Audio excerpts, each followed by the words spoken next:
So I'm Suzanne Benson. I'm here on an outdoor first aid course. I work in the great outdoors, so it made more sense for me to come on an outdoor one than just a general bog standard first aid at work. So we've been doing different scenarios outside, often not knowing what we were walking into.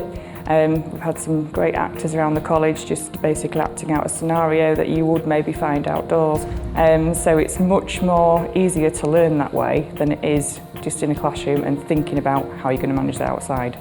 So it's just much more hands-on. I live and work on a farm. Farms are very dangerous places. It's one of the industries with the highest death rate, injury rate.